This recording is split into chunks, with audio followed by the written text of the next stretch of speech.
Assalamualaikum warahmatullahi wabarakatuh. Salam sejahtera dan selamat datang saya ucapkan kepada para penonton di luar sana, terutamanya pelajar-pelajar daripada Sekolah Menengah Kebangsaan Dato' On dan juga Sekolah Menengah Kebangsaan Tun Dr. Ismail.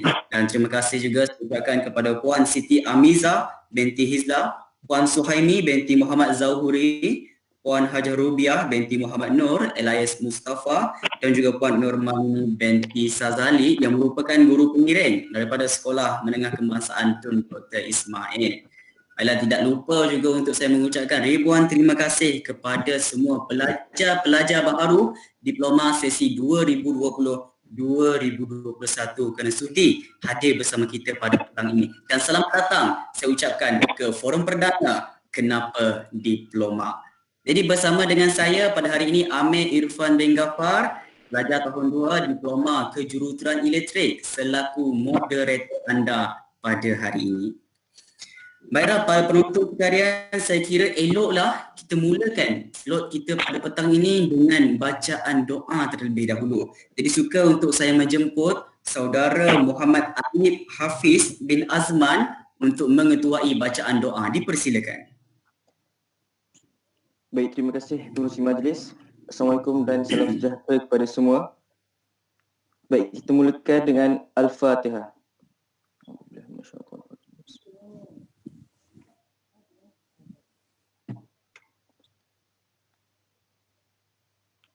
Bismillahirrahmanirrahim. Alhamdulillah Rabbil Alamin. Wassalatu wassalamu ala ashrafil anbiya'i wal mursalin wa ala alihi wa sahbihi ajma'in. Allahumma innaka khallaqul azim, innaka sami'un alim, innaka ghafurur rahim, innaka rabbul arshil azim, innaka al-barrul jawadul karim. Ya Allah, Engkaulah yang mempunyai segala kepujian, Engkaulah yang berhak menerima segala kepujian, Engkaulah yang berhak menerima segala kesyukuran, Engkaulah yang memiliki segala pemerintahan, di tangan Engkau segala kebajikan, kepada Engkau kembali segala urusan. Allahumma ya karimu ya rahim, cucurilah rahmat dan rahimmu ke atas majlis program forum perdana Kenapa Diploma yang diadakan pada hari ini. Berkatilah ia dari awal hingga akhirnya. Ya fa'alul lima yurid, kami juga memohon perlindungan daripadamu dari segala perkara yang boleh mencacat celakan majlis kami dan daripada segala perkara yang melalaikan kami dari berbuat taat kepadamu. Kepadamu juga kami serah segala urusan kami. Rabbana 'alaika tawakkalna wa ilaika anabna wa ilaikal masir. Rabbana atina fid dunya hasanah wa fil akhirati hasanah wa qina adzaban nar. Wa sallallahu ala Muhammad wa ala alihi wa sahbihi wasallam. Walhamdulillahirabbil alamin. Amin, amin, amin ya rabbal alamin. Jadi terima kasih saya ucapkan kepada saudara Muhammad Alif Hafiz bin Azman atas kesudian beliau untuk mengetuai bacaan doa. Jadi para penonton sekalian, untuk pengetahuan semua, untuk program forum perdana Kenapa Diploma, pengarahnya tidak lain dan tidak bukan merupakan saudara Adam Hakim Zainuddin. Jadi tanpa buang masa, saya menjemput saudara Adam untuk memberikan sedikit ucapan dan kata-kata. Dipersilakan. Okey, jelas semua suara saya? Alhamdulillah jelas. Bismillahirrahmanirrahim. Assalamualaikum dan selamat sejahtera kepada semua para hadirin. Alhamdulillah, bersyukur kita keadaan ilahi atas limpah kurnia Allah SWT. Pada hari ini kita dapat berkumpul dan menonton siaran langsung program forum perdana Kenapa Diploma. Mungkin tidak terlambat untuk saya ucapkan salam al-hijrah kepada muslimin dan muslimat yang menonton siaran langsung ini. Pertama sekali, terima kasih kepada Tuan Moderator. Terima kasih juga kepada barisan panel yang sudi menerima jemputan daripada kami untuk menjadi panel dalam program ini. Izinkan saya untuk memperkenalkan diri saya. Saya Adam Hakim Zainuddin, pelajar tahun 2 Kejuruteraan Awam selaku pengarah program forum perdana Kenapa Diploma.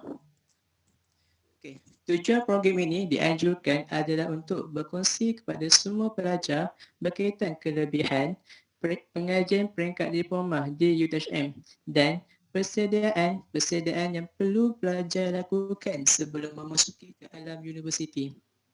Saya yakin isu-isu tentang seumpama ini sering bermain di minda pelajar, seterusnya membuat pelajar dalam keadaan dilema dalam meneruskan pengajian selepas tamat SPM dan diploma. InsyaAllah dengan adanya barisan panel jemputan yang terbaik di antara yang terbaik ini, segala persoalan-persoalan yang berada di minda pelajar-pelajar ketika ini akan terjawab satu persatu dengan jelas. Seterusnya, membantu pelajar untuk menentukan hal tuju selepas SPM dan diploma. Akhir kata, saya berharap supaya anjuran program seumpama ini mampu membantu pelajar dalam menentukan masa depan pelajar, dan terima kasih saya ucapkan kepada para hadirin kerana sudi hadir dalam majlis ini. Sekian, terima kasih. Baiklah, terima kasih saya ucapkan kepada saudara Adam atas ucapan beliau sebentar tadi. Jadi para penonton di luar sana, saya kira eloklah pada hari ini untuk pengetahuan semua, kita dihadiri oleh 3 panel yang cukup istimewa. Okey, boleh jadi saya perkenalkan panel pertama kita. Belum apa-apa sudah senyum dengan mekar ya. Itu panel pertama kita merupakan Puan Mariam binti Abdul Hamid. Beliau merupakan mantan TD HEPA CEDH UTHM. Jadi macam mana Puan? Puan okey tak? Alhamdulillah, saya okey. Alhamdulillah, okey. Jadi seterusnya, para penonton sekalian, panel kedua kita pada hari ini merupakan saudari Nurul Ashikin binti Razali. Untuk pengetahuan semua, beliau merupakan alumni pelajar CEDS dan juga merupakan mantan Majlis Perwakilan Pelajar MPP bagi sesi 2018-2019. Kak Syikin, alright tak alright? Alright, Alhamdulillah. Alright, okey. Semua alright ya.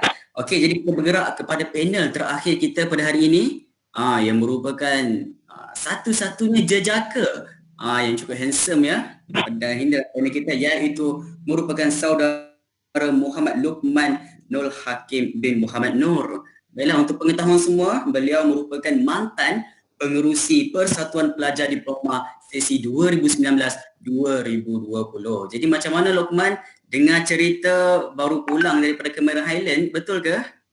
Ya Allah, cerita belakang kekal belakang Belakang tak apa, janji senyum mekar ya. Okey, jadi untuk peringatan semua jugalah, kita nak berjalan juga SOP. Jangan lupa untuk kita patuhi.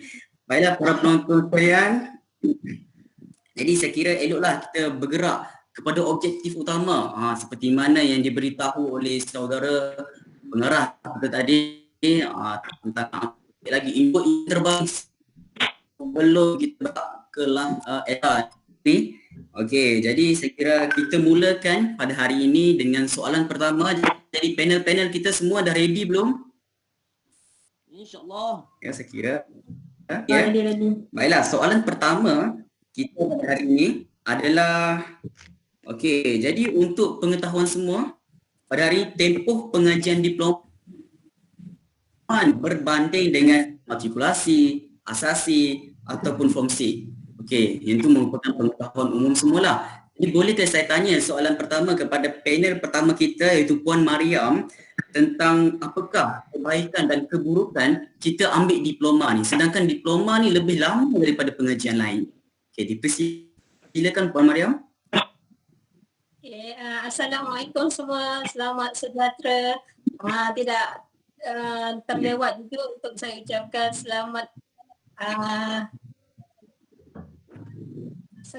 hadir ke UTHM sebagai pelajar bagi pelajar-pelajar baru sesi 2020-2021 ni. Okey, tajuk kita adalah berkenaan dengan kalau kita tengok why diploma. Okey, why diploma? Why? Kalau kita boleh macam ni, kenapa diploma? Diploma, kenapa diploma? Tapi kita mengambil pendekatan begini. Macam I pilih I pilih you. Why I? Macam itu. So kita ambil yang positif, okey? Kita ambil yang positif. Sebab untuk buat sesuatu ni excitement tu kena ada, okey? So kita ambil yang tu. Why diploma? So untuk pengetahuan adik-adik, anak-anak yang di sekolah lagi, cikgu-cikgu semua. Okey, kenapa diploma? Kalau kita lihat memang secara calculationnya, cara kira-kiranya, memang diploma ni memang panjang sedikit. 6 bulan itu perbezaannya. Panjang sedikit. Memang tidak dinafikan. Kita tak boleh nak magic-magic lagi. Memang 6 bulan lah lebihnya. Tapi insyaAllah dalam kenapa why diploma tu sangat penting. Okay, why diploma? Okay, saya menarik semua perkataan why diploma. Okay, kenapa diploma? Kenapa memilih diploma? Kenapa tak memilih matrikulasi? Kenapa tak pilih fungsi? Kenapa tak pilih asasi? Okay, secara keseluruhan saya beri sedikit mukadimah penerangan setiap satu lah. Okay, macam fungsi sekarang ni setahun begitu kan? Setahun kan setahun. Okay, matrikulasi pun ada dua, satu yang setahun setengah, satu yang setahun. Asasi ni pula adalah satu program yang dianjurkan oleh universiti tertentu. Okey, macam UiTM, UIM, UM, USM, dia ada asasi. Okey, ITHM tak ada. Well, ITHM tak ada asasi dan kita direct kepada diploma. Itu yang adik-adik, terutama adik-adik yang kat studi ataupun anak-anak yang kat studi ataupun dekat Datuk Wan tu, itu adalah general kepada gerbang untuk meneruskan pengajian. Okay? Clear kan yang tu? So sekarang kita balik kepada diploma. Why diploma? Adik-adik nak tahu tak? Kenapa perlu masuk diploma? Kan? Kat diploma ni, kita santai-santai kita jangan serius sangat. Nanti kan dia akan menjadi sesuatu yang membosankan. Okay? So kenapa diploma adalah sebab apa? Sebab kat diploma ni adik, kalau adik masuk diploma, adik adalah mahasiswa. Kalau adik masuk tak kita enam, adik bukan sudut pelajar tak. Adik tetap kita panggil prayu kan. Tapi kalau adik masuk universiti dengan diploma, adik adalah mahasiswa. Apa maksud mahasiswa di situ? Okey. Maksudnya adik dah belajar seolah-olah adik ini, anak-anak semua ni dah macam dah dapat satu gambaran di mana adik ni akan terus ke degree, akan terus ke master, akan terus ke PhD. Gambaran ringkasnya begitu. Okay? Dalam masa pengajian diploma juga anak-anak semua, kita ada latihan praktikal. Kita dah biasa-biasakan dengan cara pembelajaran sebenar di peringkat universiti begitu. Okay? Dan kalau kita lihat betul-betul kenapalah diploma ni kan. Jadi kalau adik dah lulusan diploma, dapat cert diploma tu kan, boleh kerja. Bukan tak boleh lepas SPM, lepas STPM boleh. Bukan tak boleh lepas matrikulasi, boleh. Sekarang kerajaan telah bagi satu garis panduan yang dikira matrikulasi. Begitu kan? Tetapi perbezaan ketara apabila adik ada diploma. Adik ada diploma nanti kita akan cerita. Selepas diploma nak kerja apa. Okey? So adik boleh bekerja. Okey, sama ada dari sudut swasta ataupun kerajaan. Sebab tu pentingnya diploma. Okey? Nampak? Yang pertama tadi, diploma ni adalah satu medan ataupun satu ruang di mana adik dah masuk dalam suasana pembelajaran sebenar di universiti. Kedua pula, adik memang kalau lepas diploma ni memang insya-Allah lah akan boleh bekerja lah dengan kelulusan sekarang diploma 2000 lebih kan, basically. Okay. Lepas tu yang seterusnya, kalau adik belajar kat diploma ni pula kan, dia ada banyak kelebihan. Memang dia panjang sikit. Dia panjang sikit tapi banyak kelebihan. Adik-adik akan memudahkan proses untuk sambung belajar. Takkan adik sampai diploma saja kan, mesti adik-adik nak sampai degree, master, PhD begitu kan. Kalau ada mak dan ayah nakkan anak dia jadi guru, apa lagi? Pensyarah, sure akan masuk diploma. Kenapa?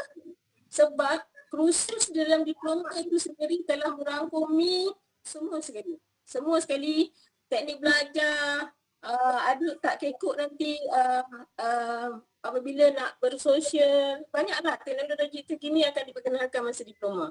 Sebab itu sepanjang pengajian diploma ni kutiplah butir-butir mencari ilmu tu sampai ke akhir. Banyak dia bukan sahaja dalam bidang akademik, bukan sahaja dalam bidang sosial, tapi juga keusahawanan. Adik boleh ambil di situ, ada ilmu-ilmu tertentu. Adik rasa-rasa adik nak fokus kepada kepimpinan, ya silakan. Adalah ruang-ruang yang kami sediakan untuk adik menggilap bakat-bakat yang ada dalam diri. Jadi sehabisnya adik saja berada diploma tu, untuk ke degree tu adik dah get ready tau. Okay?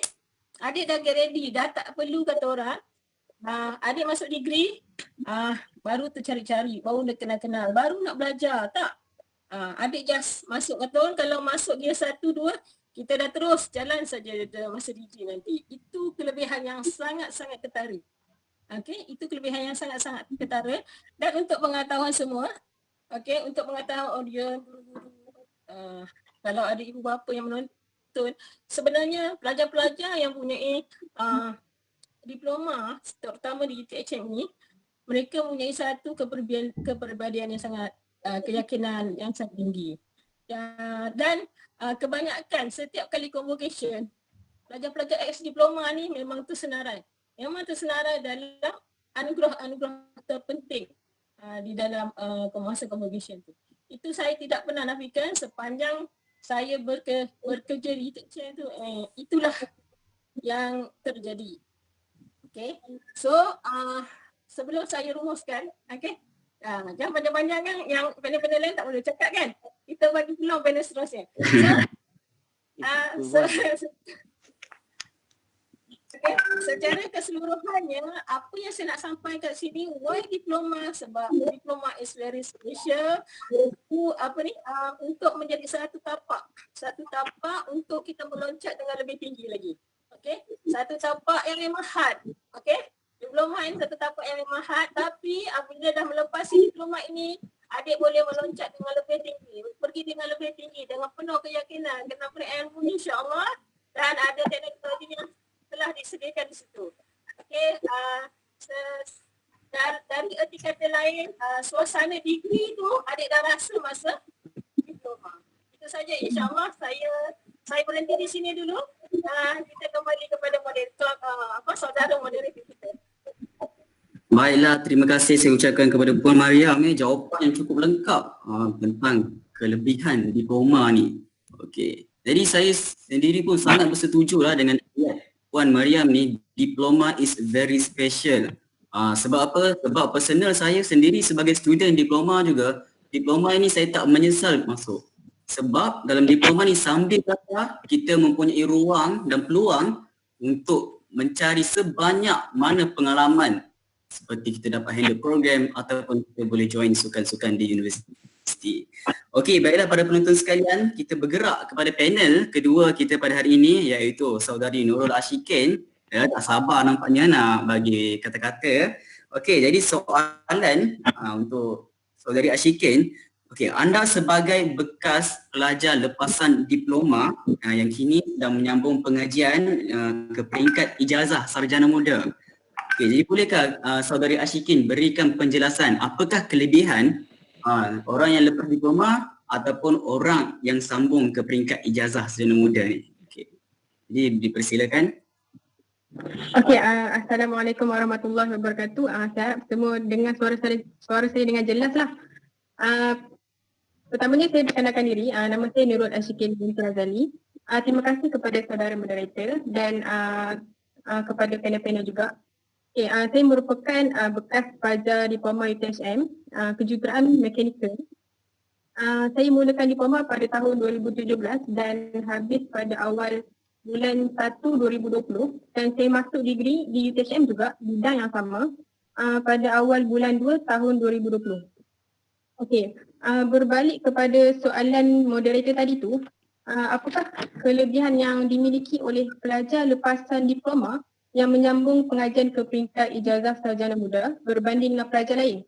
Okey, seperti yang kita dengar tadi, Puan Mariam dah sebut pasal pelajar diploma ni dia akan memudahkan proses sambung belajar ke peringkat yang seterusnya, dan kepribadian dan keyakinan diri kita tu akan lebih tinggi. Kita dah build masa diploma tu. Okey, untuk poin saya kali ni, saya akan terangkan dengan lebih detail sikit apa pengalaman yang saya lalui dan pengalaman sini-sini yang lepasan diploma ni lalui apabila dia sambung belajar ke peringkat ijazah sarjana muda. Okey, yang pertama sekali adalah pelajar lepasan diploma ni, masa diploma ni kita dah kuasai sikit knowledge, beberapa knowledge tentang kita punya course yang kita akan sambung ke degree ni. Misalnya, contoh saya belajar mechanical. Masa diploma tu saya dah belajar beberapa subjek berkaitan dengan mechanical yang saya akan sambung ke peringkat ijazah sarjana muda. Dan semasa diploma juga, kita ada internship. Iaitu orang kata latihan industri. Jadi bila kita masuk latihan industri tu, kita akan bila kita nampak alam pekerjaan. Kita dah boleh aplikasikan teori-teori yang kita belajar semasa dalam kuliah di intern tu. Jadi kita punya pemikiran tu akan lebih cepat lah. Kita akan lebih jelas dengan bidang yang kita masuk tu. Jadi bila kita sambung ke ijazah sarjana muda, kita akan senang untuk dengan subjek-subjek yang kita akan ambil nanti masa degree tu. Berbanding dengan pelajar yang lulusan asasi mereka ni masih belum belajar subjek-subjek yang berkaitan dengan bidang yang mereka akan ambil semasa diploma, semasa degree ni. Okey, itu adalah poin yang pertama saya, iaitu kita dah kuasai basic teori berkenaan kita punya bidang. Okey, yang kedua adalah pada lepasan diploma ni, kita boleh transfer kredit ataupun untuk lebih senang faham adalah kita dah tak perlu belajar subjek-subjek beberapa subjek berkaitan kos kita yang kita dah belajar semasa diploma untuk kita belajar lagi masa degree. Okey, untuk konteks transfer degree ni, kita ada dua situasi. Okey, yang pertamanya adalah kita sambung belajar dalam bidang yang sama dan di universiti yang sama macam yang saya buat lah. Iaitu saya sambung bidang mechanical di Universiti UTSM juga. Okey, lepas sekali ada kita boleh transfer kredit, iaitu transfer kredit maksudnya kita dah tolak beberapa kredit yang kita perlu ambil semasa degree. Okey, maksudnya ada beberapa subjek yang saya tak perlu ambil lagi dalam degree. Maksudnya saya punya kredit semasa degree sebanyak 100 lebih lah macam tu, 101 macam tu. Jadi saya boleh transfer maksimum batch saya mechanical, saya boleh transfer maksimum 35 kredit. Jadinya 35 kredit tu bersamaan dengan 2 sem 1 tahun. Jadi sepatutnya saya punya degree tu 4 tahun, saya tolak setahun, jadi 3 tahun je lah degree saya tu. Dan untuk tahun semua, masa batch saya ada yang kejuruteraan mekanikal maksimum 30 kredit yang diberikan betul. Kejuruteraan awam sebanyak 35 kredit juga. Kejuruteraan elektrik sebanyak 10 kredit. Kejuruteraan Jabatan Teknologi Maklumat IT maksimum dia boleh transfer 29 kredit macam tu. Okey, overall kita dapat lihat 29, 35, 40 kredit banyak boleh transfer, iaitu bersamaan dengan 1 sem lah, 2 sem lah, 1 tahun. So pelajar lepasan diploma ni dia boleh kumpulkan degree dia sebanyak 3. Untuk yang situasi yang kedua adalah bila dia sambung degree dalam bidang yang lain. Contoh saya mechanical, saya sambung degree dalam civil macam tu, contoh. Jadi dia tak boleh transfer banyak kredit, tetapi masih boleh transfer kredit. Cuma subjek wajib universiti sahaja seperti subjek kenegaraan. Maksudnya masa dia degree tu dia boleh fokus subjek fakulti sahaja, subjek yang berkaitan dengan bidang dia sahaja. Overall kita dapat lihat adalah benefit pelajar diploma ni, dia boleh minat pengajian degree dia tu daripada 4 tahun ke 3 tahun ataupun 3 tahun setengah macam tu. So nak comparekan dengan pelajar lepasan asasi, matrik ataupun SPM, mereka perlu belajar pada awal. Mereka perlu belajar semua silibus yang ditentukan di universiti sebanyak 4 tahun. Itu adalah kelebihan kita yang kelebihan belajar di Poma lah. Okey. Seterusnya ada banyak terdedah dengan hands on. Jadi saya guna kata ganti diri kita pun dulu belajar di Poma juga. Dan adik-adik sekarang pun tengah jalan di Poma kan. Okey, kita dah banyak terdedah dengan praktikal. Itu pelajaran di Poma ni dia sebenarnya 60% teori dan 40% praktikal. Kalau berbanding dengan sijil sebanyak 70% teori dan 30% praktikal. Itu kita nampak persen praktikal pelajaran di Poma ni lagi tinggi lah, 40% kan.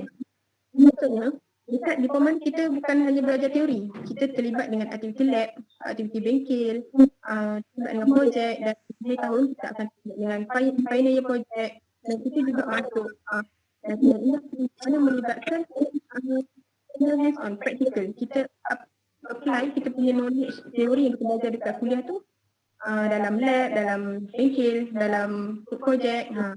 Jadi benda tu akan lebih senang lah untuk kita bila kita masuk degree nanti. Kita dah senang untuk adapt dengan situasi bengkel, situasi lab, situasi projek. Benda tu akan lebih senang sebab kita dah terdedah dengan banyak hands on activity dekat diploma. Okey, saya rasa dah poin yang keempat kot. Okey, yang seterusnya adalah masa diploma ni kita dah use potensi dalam diri kita macam tadi Komar cakap kan. Kita dah dah ada kepercayaan dan keyakinan yang tinggi lah bila kita nak sambung degree tu. Jadi pelajar diploma memang macam tu. Sebab apa? Sebab masa diploma ni kita dah terlibat, kita dah berpeluang untuk terlibat ataupun join aktiviti-aktiviti universiti ataupun kita join kelab, persatuan, kita join sukan. Jadi kita masuk ke degree ni, kita akan sama ada universiti yang sama ataupun universiti lain, kita akan lebih senang untuk diserap ataupun untuk join mana-mana kelab fakulti, mana-mana kelab persatuan di universiti tu. Dan kita juga akan diserap untuk menjadi sebab apa?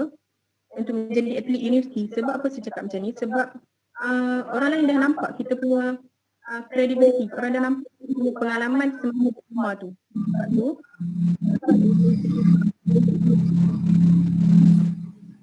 tu akan sambung belajar diploma. Masa diploma tu jangan hanya fokus belajar, kita kena fokus belajar tapi kita grab diploma ni untuk kita join program, join kelab fakulti supaya kita dapat pengalaman tu untuk kita bawa semasa degree nanti. Okay. Yang seterusnya yang tak kurang penting juga saya rasa adalah kita dapat luaskan kenalan lah bila kita diploma kan. Masa kita diploma kan kita banyak kawan. Diploma utamanya diploma ITHM, kita campur diploma kita macam-macam course. Kita ada elektrik, kita ada awam, kita ada sains gunaan. Jadi masa diploma kita dah kenal ramai kawan lecturer senior daripada pelbagai course. Jadi bila degree nanti tu kita akan menambah lagi kenalan kita. Kita akan menambah lagi kenalan kita daripada kawan diploma dan kawan degree. Dan mereka-mereka yang kita kenal masa diploma ni, lecturer senior, kawan-kawan daripada pelbagai course ni, kita boleh jadikan mereka ni sebagai rujukan kita untuk kita belajar masa degree tu. Misalnya nak tanya pasal question ke, nak tanya pasal belajar ke, nak tanya pasal macam mana group project, nak handle group project macam mana, semua tu lah yang kita boleh jadikan rujukan. Dan benda tu pun saya apply masa saya degree juga. Banyaklah saya rujuk sini-sini yang dah sambung degree sama ada dalam ITSM juga ataupun luar ITSM. Jadi benda tu kita jangan bila kita berkawan dekat diploma tu jangan kita habiskan kat situ je, kita boleh gunakan untuk masa degree nanti. Okay. Saya rasa dah banyak poin yang saya terangkan, iaitu apa yang saya boleh simpulkan adalah pelajar lepasan diploma ni banyaklah kelebihan dia bila dia sambung degree berbanding dengan pelajar lain.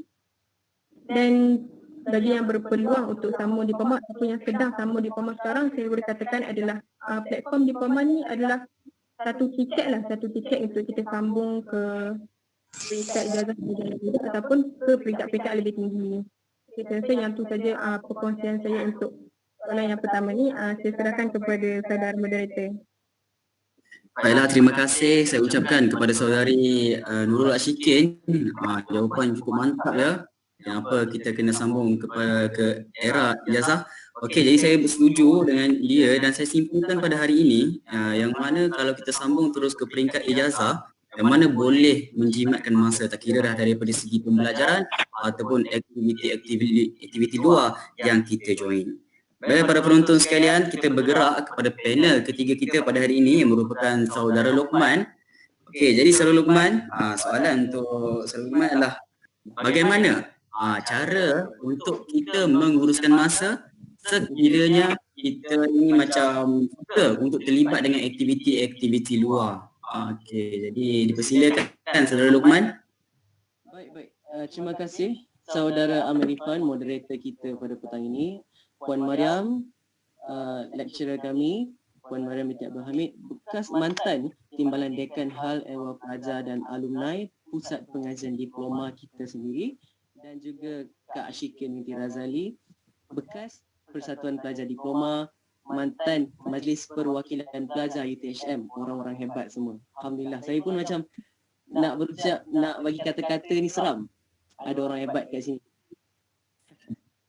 Jadi sebelum kita pergi dengan lebih lanjut, nama saya Muhammad Luqmanul Hakim bin Muhammad Nur. Sekarang saya adalah mantan pengerusi Persatuan Pelajar Diploma, pelajar UTHM Diploma khusus teknologi kejuruteraan kimia selama 2 tahun di Pagoh. Okay.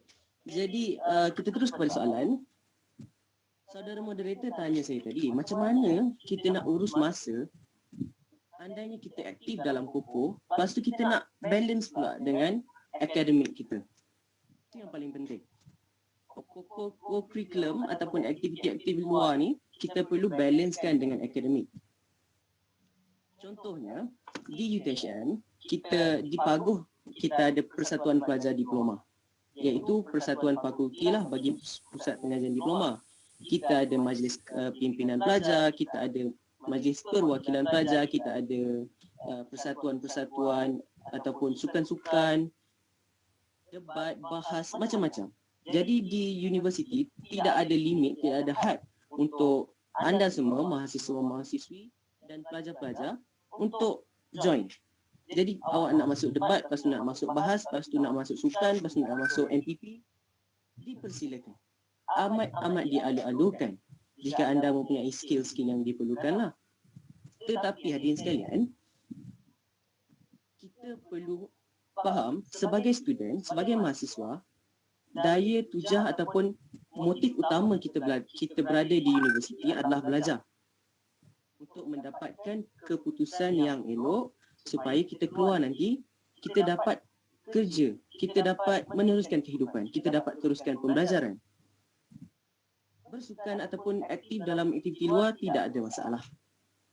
Tetapi ada caranya, iaitu macam semasa slot bersama TNC, Minggu Transformasi Mahasiswa hari tersebut, soalan yang paling famous di antara pelajar adalah macam mana kita nak urus masa. Ya. Jadi yang pertamanya ni sekalian, sebagaimana semua orang cakap lah, kita perlu ada satu jadual. Jadual itu adalah cara, dia bukan satu yang rigid atau semua orang perlu buat macam ni. Jadual ini adalah terpulang kepada individu. Contohnya ada seseorang itu dia sangat suka, okey pada jam ini ke jam ini kita ada program apa. Dia akan plan setiap hari, setiap masa, setiap saat apa yang akan berlaku dalam hidup dia. Itu sesetengah orang. Ada pula yang akan okey untuk 3 jam kita akan buat benda ni secara general. Untuk 3 jam ni kita akan buat kita akan belajar, tak kisahlah belajar apa, just 3 jam tu belajar, dia fokus saja belajar. Dan seterusnya dia akan rehat secara general. Itu adalah kepada semua orang lah. Ada yang spesifik, ada yang general. Ada yang tak ada jadual. Boleh juga tuan-tuan. Cuma kita perlu prioritize kerja kita ataupun aktiviti-aktiviti kita. Prioritize ni maksudnya kita listkan apa yang kita perlu buat dalam satu hari ataupun satu bulan ataupun satu minggu dan kita susun balik. Okey, yang paling cepat, paling penting, yang perlu diberi usaha paling atas. kita tanda, okey yang ni perlu cepat siap, kita letak kat tepi. Satu list, ini urgent. List kedua, ini kurang urgent. Kita senaraikan. Okey, ni yang paling kurang, yang ini yang paling kita boleh letak tepi, yang kita boleh delay, yang boleh lambat lagi nak submit assignment ke, sebulan lagi nak submit assignment. Saya tak ajar submit assignment lambat, tapi kita perlu prioritize kerja kita. So, bila kita dah lihat, kita ada, okey, yang paling penting dekat sini, yang kurang penting dekat sini, yang kita boleh elak sekejap dekat sini, kita prioritize lagi kat dalam list, setiap list tu. Okay, yang paling cepat, paling urgent, paling atas, kita highlight warna merah ke, warna kuning ke. Okay, itu satu cara untuk kita urus masa. Tapi kita tarik apa semua, itu adalah cara kedua. Dan cara ketiga adalah bagi saya lah. Saya akan kira masa saya setiap hari di college. Okey, daripada pagi 7.30 pagi saya akan pergi ke college, pergi ke kampus. Okey, sampai pukul berapa? Berapa jam? Ini adalah masa untuk saya berada di kelas. Okey, ada berapa minit tinggal? 15 minit tinggal. Okey, saya akan pergi dekat persatuan, saya akan buat tentang kerja, saya akan buat saya akan call orang ini, orang itu, apa-apa sahaja yang diperlukan. Lepas tu habis 15 minit, okey, fokus kepada kerja balik. Fokus kepada akademik balik. Habis akademik, kita tengok ada masa lagi tak untuk buat something else. Okey, ada masa lagi. Kita betul-betul fokus pada masa itu sahaja untuk buat apa yang kita perlu buat. Okey, so bila kita kira masa, kita akan tak terlepas apa-apa pun yang akan berlaku lah. Itu adalah cara saya tak ada jadual yang secara spesifik, saya tak prioritize kerja. Tapi saya akan tahu secara on top of my head, okey, ini perlu berlaku pada masa apa, bila perlu disubmitkan, bila diperlukan oleh orang ini. Jadi saya akan buat setiap hari, okey, ini dan ini. Itu cara saya. Dan cara yang saya dapat tahu daripada rakan-rakan saya juga adalah reward atau punishment. Ini adalah bagi mereka yang ada jadual lah. Apabila mereka ikut jadual, maksudnya okey 3 jam aku dah habis tadi beberapa bab, aku akan reward diri aku makan McD ke, makan Cadbury ke, taklah reward bagi dia sebab dia dah berjaya melakukan apa yang dia nak, dah berjaya fokus 3 jam. Dan apabila dia tak berjaya fokus 3 jam, maksudnya dalam 3 jam tu dia buat benda lain, dia distracted. Seseorang tu distracted, dia akan buat satu punishment. Maksudnya apabila punishment dia selepas daripada dia buat itu, okey, aku tak berjaya buat, aku tak berjaya fokus, dia akan ambil maybe dalam 15 minit ataupun 30 minit. Saya belajar daripada saudara Naim Abu Bakar, dia akan pergi jogging sebagai punishment pada diri dia, ataupun dia akan push up sebagai punishment pada diri dia. Reward dan punishment ni adalah satu cara untuk kita rewire our brain so that kita akan lebih fokus pada satu spesifik tugasan sahaja dalam satu masa. Ini adalah satu cara untuk kita buat kita lebih fokus dan kita lebih berpegang pada jadual yang kita ada.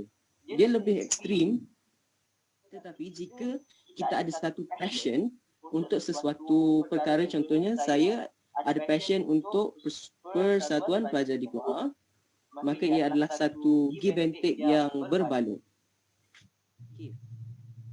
Dan saya dapat satu kata-kata daripada Jeff Bezos, daripada Elon Musk, daripada founder of Apple. Dia cakap, that is, kita kena suka apa yang kita buat.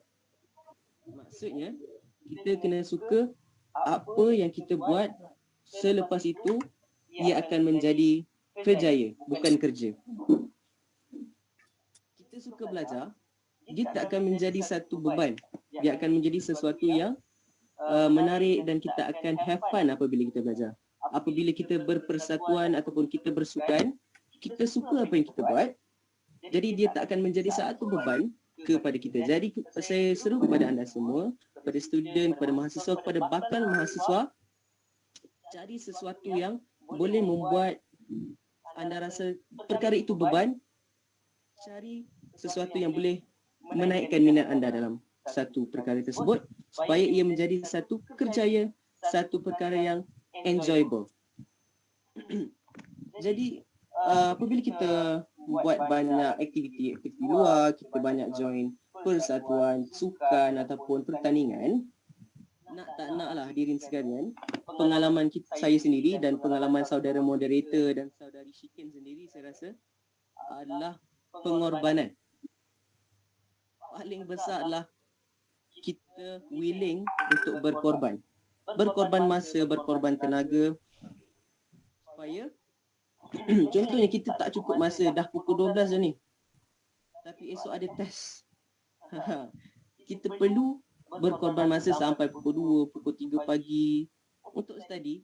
Sebab apa? Kita ingat perkara paling utama adalah kita masuk dalam universiti untuk belajar. Hora-hora, bersukan-sukan boleh, tetapi berkorban juga untuk belajar. Jangan berkorban untuk have fun saja, adik sekalian. Jadi berkorban masa untuk tak masuk kelas ke pun ada juga. Itu berkorban juga. Kerana apa? Kerana kita suka apa yang kita buat. Jadi ingat apa yang saya cakap tadi. Yang pertamanya adalah jadual. Yang keduanya kita prioritize kerja.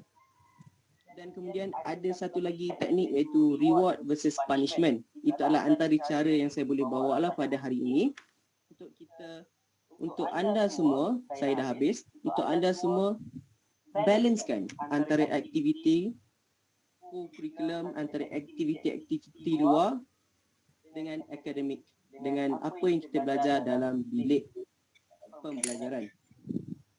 Jadi saya tak nak bawa panjang lah kerana kita tak cukup masa. Banyak lagi soalan saya rasa Tuan Moderator ya. Jadi terima kasih. Silakan. Alright, terima kasih ya Saudara Luqman. Okey, jadi saya sangat sokonglah Saudara Luqman ni pasal cara untuk kita arrange masa ni ada banyak. Macam yang beliau beritahu tadi, yang pertama adalah kita buat jadual. Yang kedua, kita prioritize jadual kita, ataupun kita buat reward ataupun punishment. Ada banyaklah cara, tapi yang paling penting cari cara yang paling selesa untuk anda dan yang paling kesan untuk anda. Okey, jadi kita teruskan dengan panel pertama kita kembali ya, iaitu Puan Mariam. Okey, jadi Puan Mariam, Ya, saya. adakah pihak UTHM ni ada menjalinkan kerjasama dengan mana pihak syarikat yang mana mampu memberikan kelebihan dan kemudahan untuk pelajar lepasan dibom kerja selepas pengajian? Okey, terima kasih. Soalan seterusnya. Ya, dipersilakan Puan Mariam. Moderator. Kalau kita lihat soalan tadi, sebenarnya kita reverse soalannya. Okey, kita tak mau jawab dulu. Saya terangkan dulu. Okey, sebenarnya pelajar-pelajar diploma UTHM khususnya merupakan feeder. Maksudnya kita sediakan pelajar-pelajar diploma habis dan pelajar-pelajar ini kita nak dia terus ke degree. Itu masuk feeder. Feeder ke fakulti-fakulti untuk sambung degree. Itu adalah objektif UTHM, Pusat Pengajian Diploma UTHM. Itu objektif yang kita yang memang ada. Jadi, untuk kita bukan program terminal. Maksudnya program terminal macam-macam. Contohnya macam KKTM, habis diploma terus kerja. Itu program terminal, okey. Itu memang tertulis dalam masa permohonan program tu ke kementerian. Alright. Tapi kita adalah feeder. Maksudnya kita sediakan pelajar dan kita nak pelajar tersebut masuk ke degree UTHM atau sarjana muda UTHM. Okay. Itu yang pertama. Okay. So kita adalah feeder sebenarnya. Kita bukan nak student kita habis dan kerja. Itu bukan objektif utama kami. Okey, tapi walau bagaimanapun terdapat lebih kurang 10 atau 15% pelajar-pelajar yang tertentu terus ingin bekerja. Yang itu kita cara mengatasi masalah itu adalah ada beberapa teknik. Yang pertama, kita adakan latihan industri di akhir semester. Nanti anak-anak, adik-adik sekalian, semester 1, semester 2, 3, 4. Sebenarnya belajar di UTHM ni tak lama. 4 semester saja. Tak sampai 5 jari keluar pun kan. 4 saja dan memakan masa 2 tahun. Lepas tu yang lain tu semua adalah praktikal. Okey, habis saja 4 semester, anak-anak akan terus praktikal. Jadi masa praktikal tu selalunya jumpalah dengan pensyarah tertentu, sebab di UTHM ni ada penasihat akademik dan kerjaya. Setiap pelajar ni ada PAK-nya, okey? Penasihat akademik dan kerjaya. Jumpalah mereka, cakap, puan, saya sebenarnya pada diploma ni saya nak sambung kerja. Sebab atas alasan-alasan yang kita kena terima lah. Kadang-kadang anak-anak yang nak sambung kerja ni, satu, dia rasa dia tak mampu untuk terus ke degree untuk menolong dan terus untuk menolong family dalam konteks financial. Okey, kadang-kadang pelajar ni kata, ush, cukuplah puan, sampai diploma saja saya nak kerja. Ada yang macam tu. So, kita tak boleh tidak. Tak boleh kata tidak. Kita galakkan, kita channelkan mereka ini. So, apa yang kami buat adalah lazimnya kita akan pihak universiti atau masyarakat akan galakkan pelajar menjalani latihan industri di tempat yang dia nak kerja. Okey? Katakan dia nak kerja di syarikat ABC, silakan. Yang bagusnya syarikat-syarikat yang dipilih untuk pelajar tersebut boleh menerima graduan kita dan terus bekerja. Rasanya begitu. Senarai-senarai syarikat memang dah ada. Jadi pelajar-pelajar hanya memilih. So nanti pelajar-pelajar semasa dan baru masuk ataupun akan masuk ke UTHM diploma ini alert dengan keadaan diri sendiri. Adakah aku nak sambung? Adakah aku nak kerja? Identify betul-betul. Okay? Itu adalah salah satu usaha yang kita jalankan untuk memastikan graduan ini GE kita, graduate employability ni ataupun keboleh pasaran pelajar lepasan diploma ni berada dalam ranking yang teratas. Untuk pengetahuan penonton atau sesiapa yang menonton sesi ni, 2017, 18, 19 straight kita melebihi 95% graduan diploma, okey, yang bekerja ataupun sambung belajar. Jadi itu antara strategi yang kita laksanakan. Dan tambahan pula kita menyediakan, ini akan datang lah, saya dah apa kata orang, dah jadi mantan. Saya harap Tidak Hepa yang baru ni dengan ketua-ketua jabatan yang lain merancang, sebab ini adalah perancangan lah. Kita cuba menyediakan beberapa ataupun sertifikat profesional yang membantu. Jadi sertifikat profesional certificate ini ataupun sijil kemahiran ni kita beri khas untuk pelajar-pelajar yang ingin bekerja. Yang ingin bekerja, dia ada sedikit ni sijil kemahiran ni supaya ia membantu lagi untuk untuk mereka mendapatkan peluang pekerjaan yang lebih mudah lagi. Itu dia lah. Tapi untuk jawapan soalan ni sebenarnya tidak. Sebab dia begitu high risk untuk kita memberi jaminan kepada sesuatu syarikat, okey, lepas ni kami akan supply 30 orang. Sangat high risk. Sebab 95% pelajar diploma akan sambung dan bekerja. Jadi hanya sedikit sahaja yang ada kekangan-kekangan tertentu bukan tak bekerja. Contoh, ada pelajar dah nikah, dah kahwin kan. So dah kahwin, puan saya dah kahwin, jadi suami saya tak bagi kerja. Takkan kita kata awak kena kerja juga ni, menyumbang di universiti, tak kan? Macam tu. Puan saya tak boleh bekerja puan sebab saya take care ayah saya yang stroke. Puan saya tak boleh kerja sebab take care family gini dan seterusnya lah.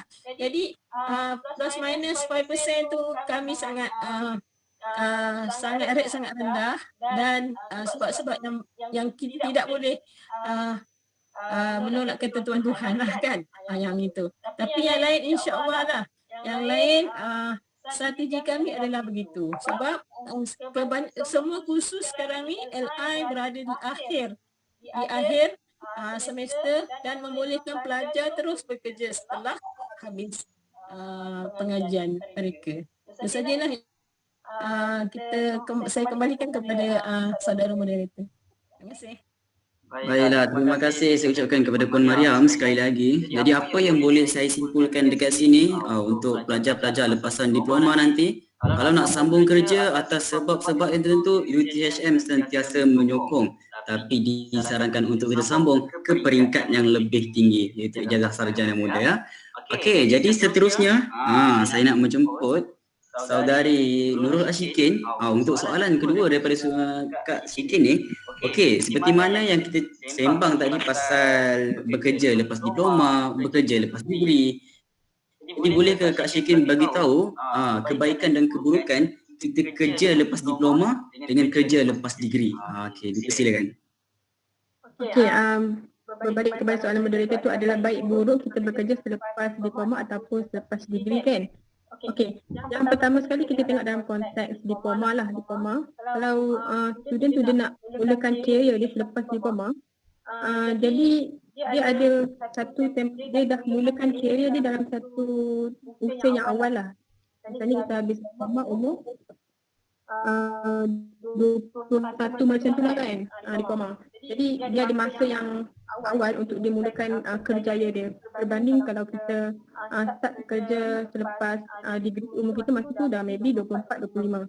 Jadi andai kata company yang kita masuk tu nampak kita punya achievement ataupun effort kita bekerja, jadi maybe dia boleh naikkan kita pangkat. Jadi kita dah ada job yang secure kat situ. Mungkin bila kawan-kawan kita lepasan degree ni, dia nak kerja, masa tu umur kita masih muda tapi kita dah maybe dah boleh naik pangkat ke jawatan yang lebih tinggi. Berbanding dengan pelajar yang lepasan degree ni, dia baru nak mulakan career dia. Okey, situasi yang kedua adalah bila dia nak kerja dulu, dia baru nak sambung degree. Jadi tempoh masa kerja tu dia boleh jadikan satu benefit untuk dia kumpul duit, jadikan sebagai saving ataupun support untuk dia sambung degree nanti. Jadi dia dah tak perlu sepenuhnya support financial support family lah. Dia dah ada saving dia daripada hasil kerja yang dia kerja masa diploma tu. Okay. Selain tu, misalnya dia nak bekerja dalam tempoh yang lama selepas diploma tu dalam setahun atau 2 tahun, masa tu dia pun dah ada saving yang lebih tinggi lah daripada kita kerja maybe sebulan 2 bulan. Kalau dia kerja lama, saving dia lebih tinggi. Dan mungkin bila nak sambung degree nanti, perbelanjaan degree tu dia dah boleh guna setahun atau 2 tahun tu. Jadi dia dah tak perlu nak harapkan daripada family lah untuk dia guna untuk pembelanjaan degree tu. Okey. Selain tu kalau mungkin kemungkinan yang kedua adalah dia bekerja tu company yang hebat dan kena dengan bidang yang dia masuk tu, kena dengan bidang yang dia ambil masa diploma nanti. Jadi syarikat tu akan offer dia sambung belajar. Dan masa tu kelebihan dia degree dia ada support financial daripada company dia tu, company yang taja dia tu. Dan mungkin dia habis degree tu, company suruh dia kerja balik dengan company dia, dan dia akan dinaikkan pangkat. Sebab apa? Sebab dia dah upgrade diri dia daripada level diploma degree. Mungkin company tu akan naikkan dia pangkat. Dan kelebihan kat situ adalah, ada 2 kelebihan. Degree dia dikerja sepenuhnya oleh company, dan dia dah tak perlu nak sebut-sebut saya kerja macam orang lain. Dia dah ada yang menanti dia setelah dia dah habis degree tu. Itu adalah beberapa kelebihan lah kalau dia nak sambung terus kerja selepas diploma. Kalau dari segi kekurangannya untuk kita sambung, untuk kita bekerja selepas diploma adalah kita ambil satu contoh lah. Dia selepas diploma dia ada niat nak sambung degree. Maksudnya dia kerja dulu sekejap dan baru dia sambung degree. Maksud tu dia dah ambil satu tempoh untuk dia break sekejap daripada belajar, untuk dia keluar daripada dunia belajar untuk dia bekerja. Jadi benda tu akan bagi sedikit efek bila dia dah hilang suasana belajar, dia dah hilang books untuk belajar tu. Jadi bila dia masuk degree nanti, dia perlu adapt dengan suasana belajar. Dia perlu adapt balik dengan suasana belajar sebab dia dah ambil satu tempoh untuk dia berhenti belajar untuk bekerja dulu. Dan yang keduanya adalah gaji lah. Seperti yang kita tahu, gaji lepasan diploma ni lagi rendah daripada gaji lepasan degree. Berbalik kepada soal gaji, pengalaman juga memainkan peranan sebab diploma kita masih kurang pengalaman berbanding dengan degree ni. Dan banyak company sekarang even dia ada rekrut fresh grad, tetapi kebanyakan kalau kita tengok dalam dekat job vacancy dia masih meletakkan requirement iaitu dalam 3 tahun pengalaman. Dia masih nak ada yang berpengalaman. Jadi bila kita minta kerja tu kita akan bersaing dengan kandidat-kandidat yang level lagi tinggi daripada diploma. Misalnya daripada degree, sebab apa degree dia dah ada satu level pendidikan yang lagi tinggi daripada diploma. So kat situ kita kena bersaing lah dengan lepasan degree ni dari segi pengalaman kita. Untuk yang lepasan, untuk konteks lepasan degree pula, kalau dia nak kerja lepas degree, kelebihan adalah dari segi gaji lah, macam tadi saya cakap tu kan, gaji dia lebih tinggi sedikit daripada diploma, dan dari segi pengalaman pun pengalaman dia lebih banyak sedikit daripada diploma. Dan di situ dia dah jimat dengan masa contoh dia sambung degree, sambung diploma dulu, dan dia terus sambung degree, dia tak bekerja dulu, dia terus sambung degree. Jadi tempoh belajar dia tu dalam total diploma dan degree dalam 5 tahun. Jadi dia dah jimatkan masa belajar dia dalam 5 tahun tu, dia dah jimatkan 5 tahun tu untuk belajar, dan selepas tu dia terus mulakan career untuk dia bekerja. Macam tu. Jadi dia dah tak perlu fikir lagi untuk belajar. Terus dia lepas degree terus kerja. Maksudnya dia dah habiskan belajar dulu baru nak fikir kerja. Okey, yang seterusnya adalah kekurangan lah kalau dia sambung kalau dia bekerja selepas degree adalah contohnya kita habis degree tu macam saya cakap tadi dalam umur 24 macam tu. Kita dah fikir ke alam perkahwinan pula. Jadi masa tu kita akan lebih struggle untuk kukuhkan ekonomi kita, untuk mulakan career kita selepas degree berbanding dengan pelajar yang lepasan diploma ni.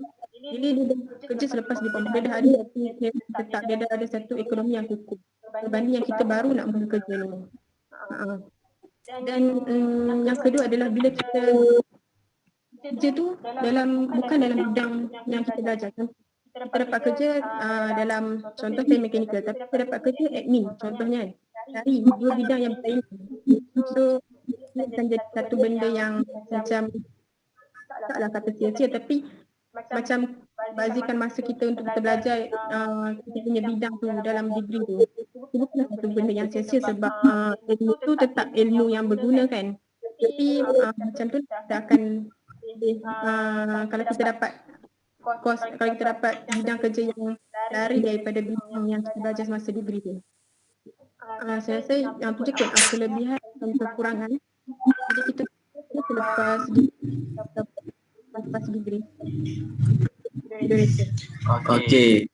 Baiklah, terima kasih saya ucapkan kepada saudari Nurul Ashikin. Jadi apa yang boleh saya simpulkan, untuk bekerja lepas diploma ataupun bekerja lepas degree ada kelebihan dan keburukan dia masing-masing. Jadi yang paling penting kita tengok dulu macam mana situasi kita, yang paling terbaiklah pilihan untuk kita hadap dalam kehidupan kita ni. Sebab lain orang, lain masalah dia. Okey, jadi kita teruskan dengan panel ketiga kita pada hari ini, iaitu saudara Luqman. Okey, soalan untuk saudara Luqman. Macam mana yang saya tanya Kak Syikin tadi berkaitan dengan kelebihan pelajar diploma ni sambung ke peringkat degree. Okey, untuk saudara Luqman ni saya spesifikkan lagi. Okey, apakah kelebihan untuk pelajar diploma UTHM sambung ke degree UTHM dengan pelajar diploma UTHM yang sambung ke degree universiti lain? Okey, saya rasa dah cukup jelas ya. Jadi silakan saudara Luqman. Soalan dia panjang ya. Saudara Rita, jadi terima kasih soalan tadi sangat bagus. Alhamdulillah.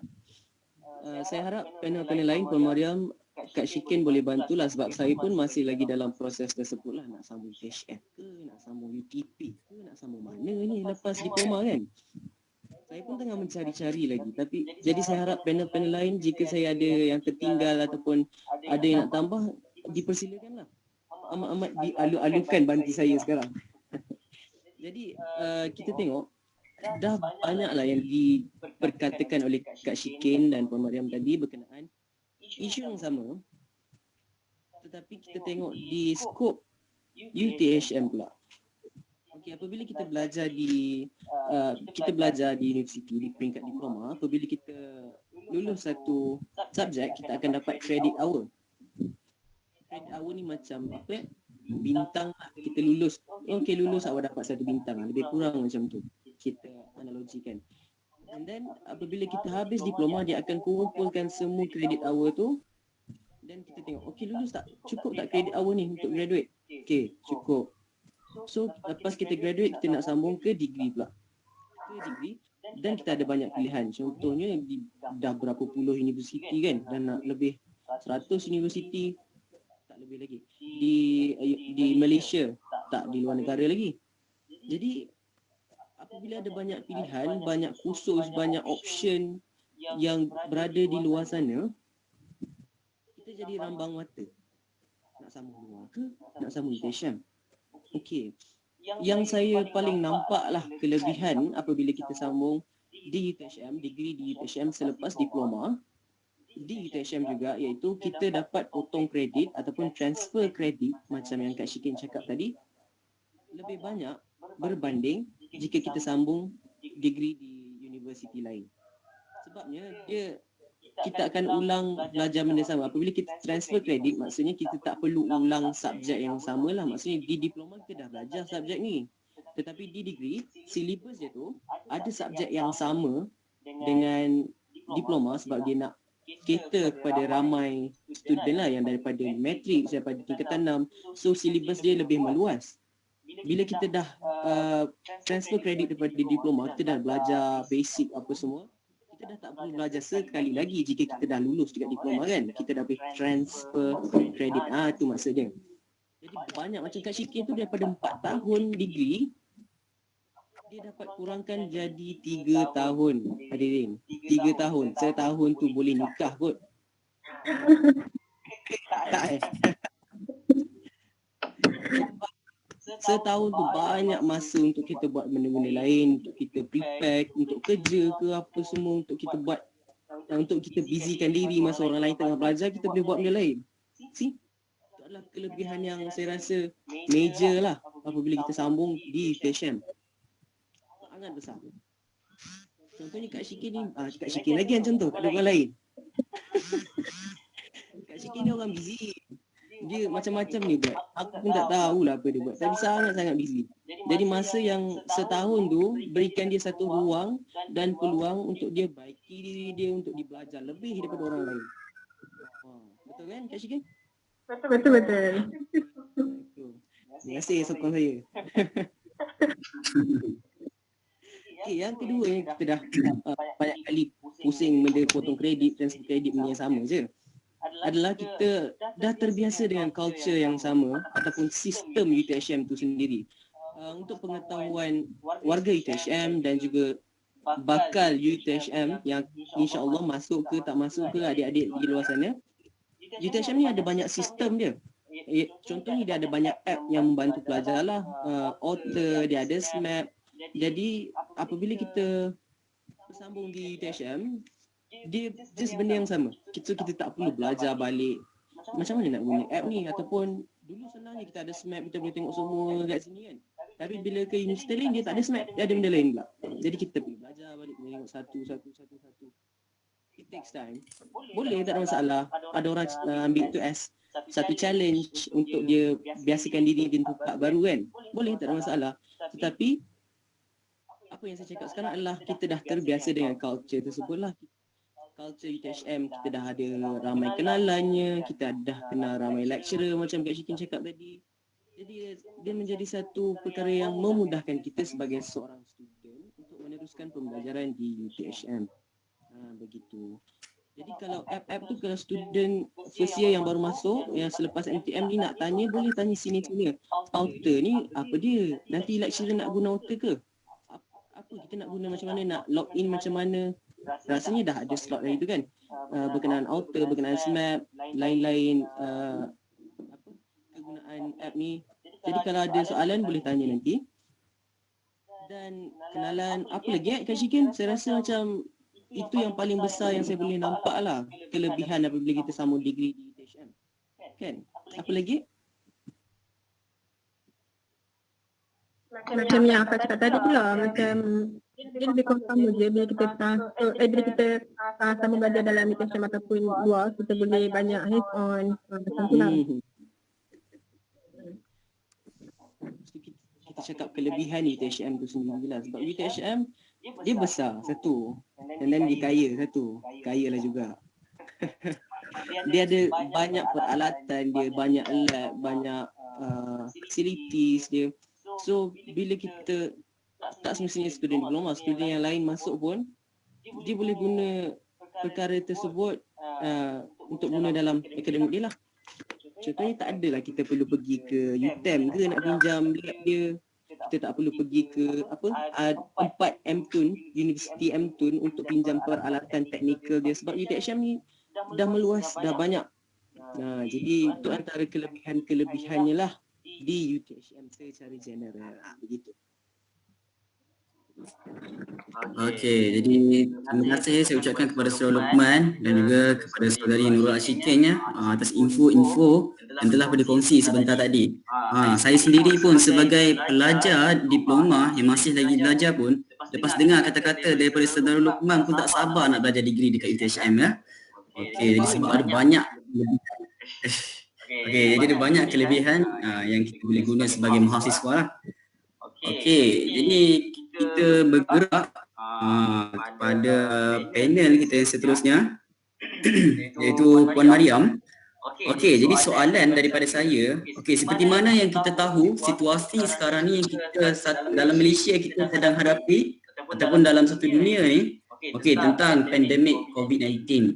Okey, jadi Puan boleh tak bagi saranan ataupun penjelasan tentang persediaan yang boleh pelajar baharu diploma ataupun pelajar yang bakal menjadi mahasiswa UTHM ni lakukan dalam keadaan norma baru ni sebelum masuk ke UTHM? Itu silakan. Okey, COVID-19. Kenapa 19? Sebab 2019 kan? Alright. Okey, sebenarnya seperti mana saranan oleh pihak kerajaan, sama juga di pihak universiti pun terlibat sama. Okey, jadi seperti SOP kerajaan yang digariskan tu seperti penjarakan sosial, mask, biasa bersih, cek suhu, semua tu perkara-perkara yang sama saja. Tetapi untuk pengetahuan anak-anak di luar sana, cikgu-cikgu, tuan-tuan, puan-puan semua, sebenarnya kami di pihak universiti, pihak manajemen universiti, kami telah merancang atau kami telah predik jika ini berlaku macam ni, kalau ini berlaku macam ni. Jadi kita dah ada 3-4 alternatif yang kami buat. Contoh sekarang, andai kata COVID-19 ni masih tak settle lagi dan masih berterusan, kami dah kira dah berapa ramai student yang boleh masuk dalam satu bilik kuliah yang mengikut SOP. Okey, kalau dulu satu bilik kuliah ada 40 orang, tapi sekarang satu bilik kuliah jadi 20 orang. Kami dah anggarkan begitu. Satu, kita cuba. Tapi PNP tu terus berjalan. Terus dilakukan, terlaksana. Okey. Satu kelas student, satu section, lazimnya student dalam 30 hingga 40. Jadi satu section tu tidak boleh pergi kelas sama. Jadi kita bahagikan. So kita kecilkan lagi. Okey, section ni pergi ni, section ni buat ni. So pensyarah akan lebih fleksibel. Sebenarnya saya sebagai pensyarah juga lebih fleksibel, bukan anak-anak pelajar saja yang terlibat, kami pun terlibat. Okey, bukan setakat mas, bukan setakat ni, dan kami juga terdedah dengan gadget-gadget baru. Pernah nampak benda ni? Saya tak pernah guna seumur hidup. Okey, tapi memandangkan COVID ni, pandai pula saya gunakan benda ni. Okey, untuk marking exam. Okey, untuk marking exam kita gunakan yang ni, so kita marking secara digital. Kita marking secara digital. So pensyarah almost ada makhluk Tuhan ni. Okay. So almost ada pad ni supaya kita akan terus marking kat sini, automatiknya digital tu akan apa ni kan student akan hantar assignment online kan. Pensyarah terus makin kat situ. Sebab tu tulisan pensyarah tak begitu cantik sebab okey. Alright. Bukan student saja terlibat, pensyarah pun terlibat.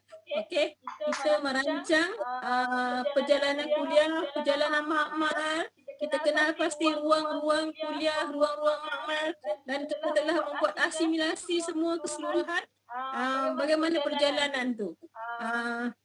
Bagai simulasi perjalanan semasa COVID. Kita dah buat dah. So insya-Allah kita hanya laksanakan saja. Okey. Begitu juga dengan penggunaan bas satu destinasi ke satu destinasi. Ada prosedur yang telah kami tetapkan. Telah kami fikirkan bagaimana pelaksanaan semasa norma baru ini. Okey. Kami juga melihat semua ruang. Contohnya ruang kafeteria, untuk makan juga kami tidak ketinggalan. Pendek kata, untuk norma baru ni, pihak universiti telah memikirkan semua kaedah-kaedah yang paling selamat untuk pelajar-pelajar universiti di THM ini menjalani PNP, pembelajaran dan pengajaran dengan lebih baik lagi, insya-Allah.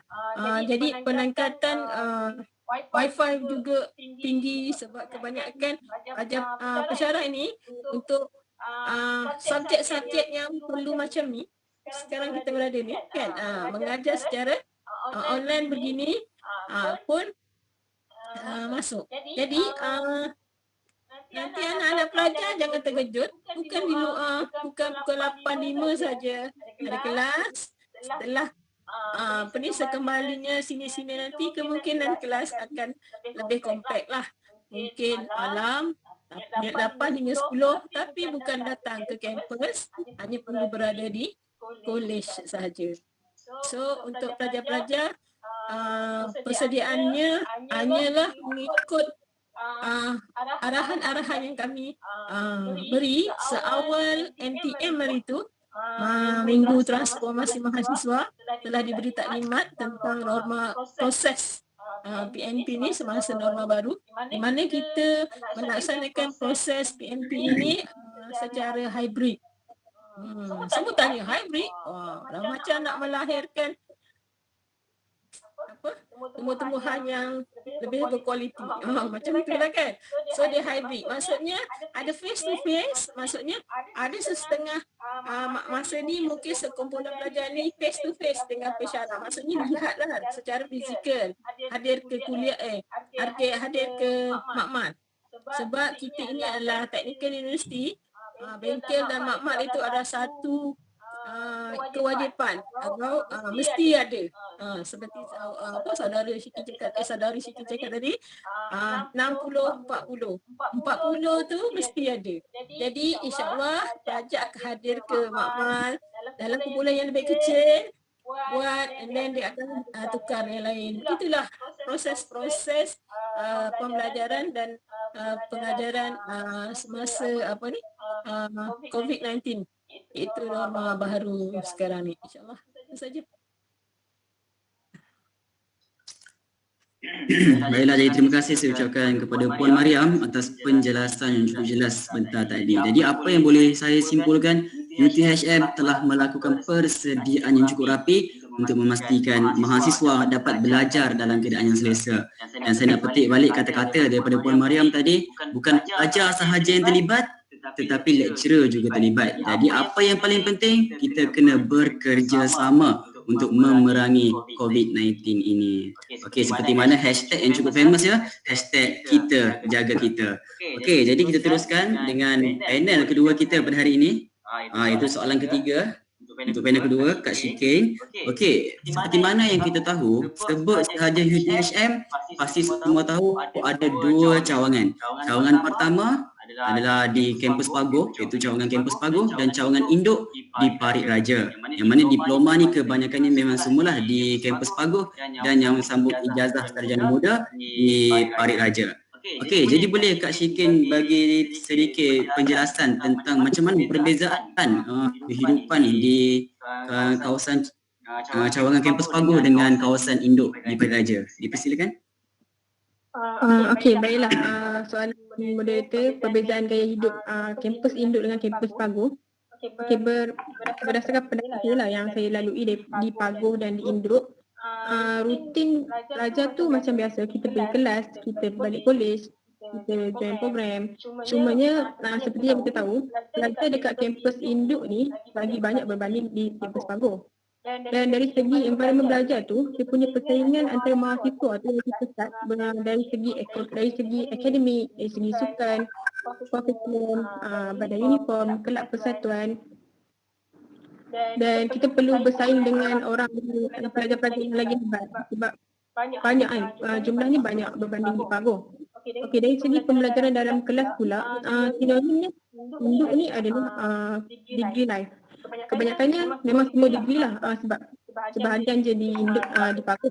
Jadi kita akan bergaul dengan kawan-kawan foreigner daripada overseas, bukan hanya dalam negara saja, tapi kita akan bergaul dengan kawan-kawan foreigner. Kita akan kena sesuaikan diri dengan mereka ni dalam group project, dalam assignment. Dan mostly kelas degree memang akan ada kawan-kawan foreigner. Jadi bila kita bergaul dengan mereka ni, kita punya minda, kita punya circle tu akan lebih meluas lah. Kita akan berinteraksi dengan mereka, kita akan lebih mengetahui tentang adat negara yang mereka duduk. Okey. Lain tu, seperti yang saya cakap tadi, degree life pada ini adalah formanya degree life. Jadi kita punya masa tu akan lagi padat. Kita dah tak ada banyak masa untuk main-main. Kita lebih kepada berdikari, lebih kepada buat kerja sendiri. Tak ada orang yang nak sediakan itu dan ini. Misalnya contoh saya bagi jadual belajar kita kan.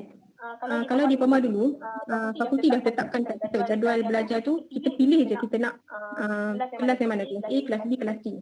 Tapi degree ni kita dah tak ditentukan oleh universiti, kita sendiri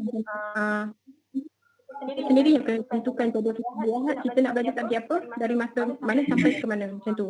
Maksudnya kita lebih berdiri atas kaki sendirilah bila kita masuk alam degree ni. Okey, itu dari konteks persekitaran belajar. Kalau dari konteks suasana persekitaran kampus, seperti yang kita tahu, kampus induk ni dia dekat dengan Pekan. Dekat Pekan Farid Aja berbanding dengan Paguh, dua demografi yang berbeza. Okey. Farid Aja ni kita senang untuk akses ke tempat-tempat macam Pasut, mall, pasaraya berbanding dengan Paguh. Paguh ni adalah satu tempat yang baru nak membangun. Tapi dari masa ke semasa tu, benda-benda tu semua akan ada.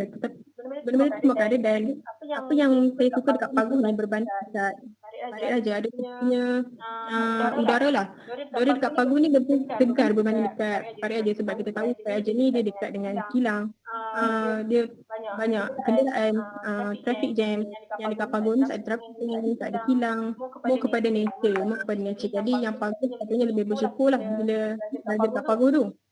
Walaupun kelengkapan di Paguh tak sehebat di induk, tetapi dari masa ke semasa mereka akan upgrade semua benda tu.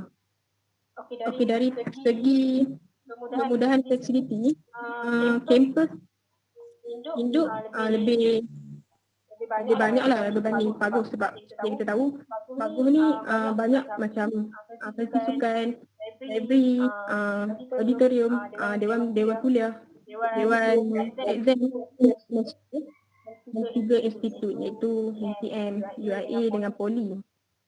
Tetapi di induk kita dah ada dewan kuliah kita sendiri, kita ada dewan kumpul sendiri, kita ada pusat sukan sendiri, kita ada library sendiri. Apa yang bestnya adalah kita ada dewan konvo sendiri, dan kita tak perlu berkongsi dengan mana-mana institusi, semua kita punya. Kita ada universiti. Dan pengangkutan pun di induk lebih berbanding di Paguh. Pelajar, dari segi jumlah pelajar di induk banyak, jadi bas di induk pun lebih banyak daripada bas di Paguh. Untuk kelebihan fasiliti di induk berbanding di Paguh adalah kita ada library kita sendiri, iaitu perpustakaan Tunku Tok Aminah. Siapa yang tahu, perpustakaan Tunku Tok Aminah ni adalah perpustakaan yang terbesar di Asia Tenggara.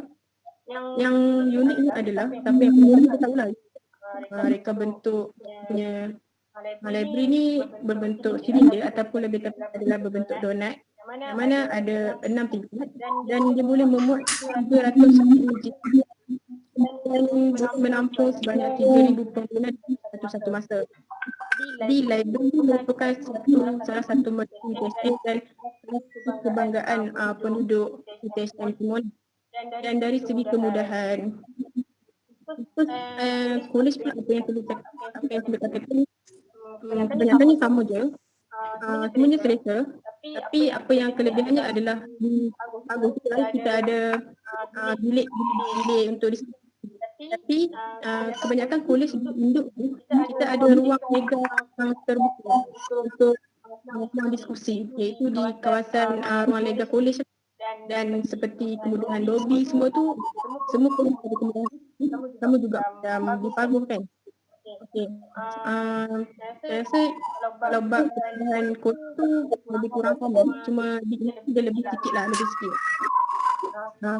Yang tu je kot perkongsian saya dari segi perbezaan gaya hidup di Induk dengan Pagoh. Terima kasih saya ucapkan kepada saudari Nurul Ashikin atas penjelasan tentang perbezaan di kawasan Cawangan Pagoh dengan di kawasan kampus Induk. Okay, macam saya sendiri pun saya masih lagi belajar diploma, jadi saya baru je merasa pengalaman di Pagoh. Bagi saya cukup selesa macam yang Ashikin cerita tentang nature ni.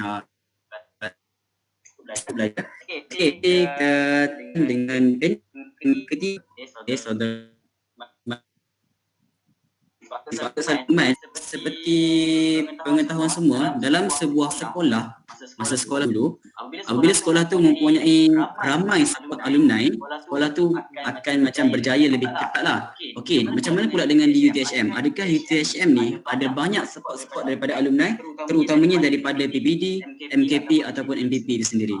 Okey, silakan. Baik, terima kasih saudara Iqbal. Soalan menarik, soalan mencabar bagi saya. Bagi soalan ni saya rasa yang lebih sesuai menjawab ni Puan Mariam lah, sebab dia pernah menjawab HEPA dan alumni, pelajar dan alumni sendiri. Tapi saya cuba jawab.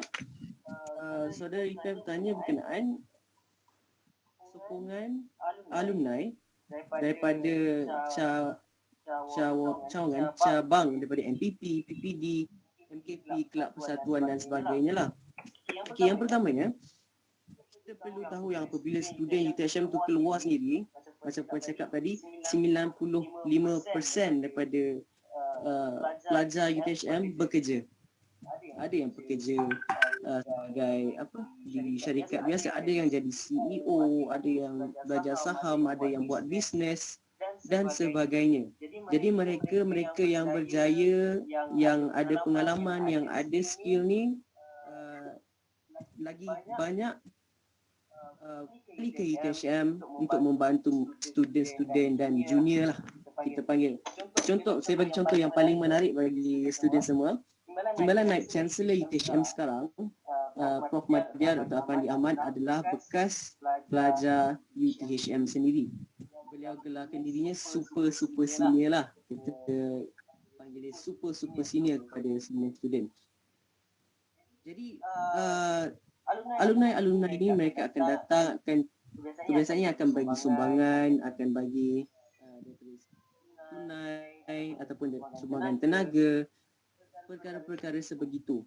Contohnya daripada PPD, Persatuan Pelajar Diploma, Persatuan Fakulti Pusat Pengajian Diploma sendiri, kami ada alumni yang sentiasa datang memberi bantuan tenaga, bantuan ilmu mereka, kerana mereka ni sangat berpengalaman, sangat lama makan garam daripada kita semua. Jadi bantuan-bantuan itu amat dialu-alukan, dan bantuan ini juga hadirin sekalian sangat membantu pengurusan ataupun bantuan kepada pelajar sendiri.